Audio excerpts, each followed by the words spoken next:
ઇઝરાયેલે વરસાવ્યો કહેર.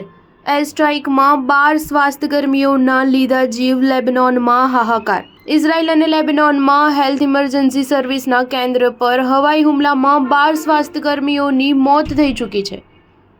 હુમલાના સમયે 20 સ્વાસ્થ્યકર્મી અહીં હાજર હતા. ઇઝરાયેલ સેના તરફથી હજુ સુધી કોઈ આ વિશે ટિપ્પણી કરવામાં આવી નથી.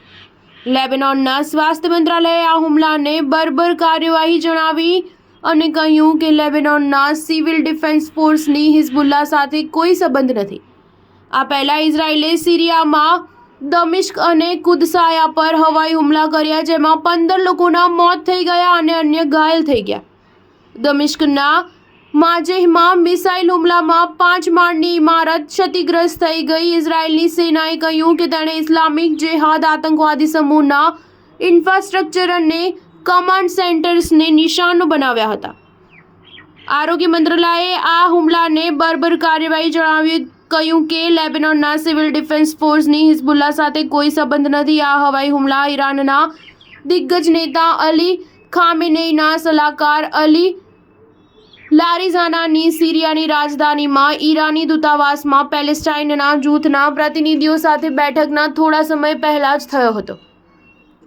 ઇઝરાયેલ વાયુસેનાએ ગુરુવારે રાત્રે બેરુતમાં હિઝબુલ્લાના હથિયારોના ગોડાઉન પર હુમલો કર્યો હતો. જે માળખા પર હુમલો કરવામાં આવ્યો હતો તે તમામ નાગરિક વિસ્તારના મધ્યમાં સ્થિત હતા. હિઝબુલ્લાએ દાવો કર્યો હતો કે તેણે તેલ અવીવમાં તેલ હેમ લશ્કરી મથકને નિશાન બનાવ્યું હતું. તે લેબનોન સરહદથી 120 કિલોમીટર દૂર સ્થિત છે.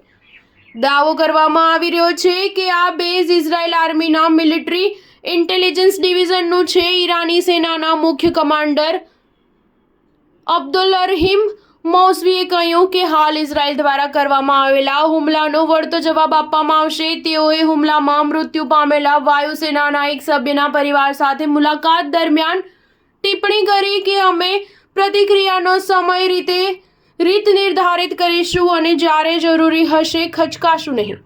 સ્ટાર ન્યૂઝ 7 હંમેશા સચ્ચાઈની સાથે.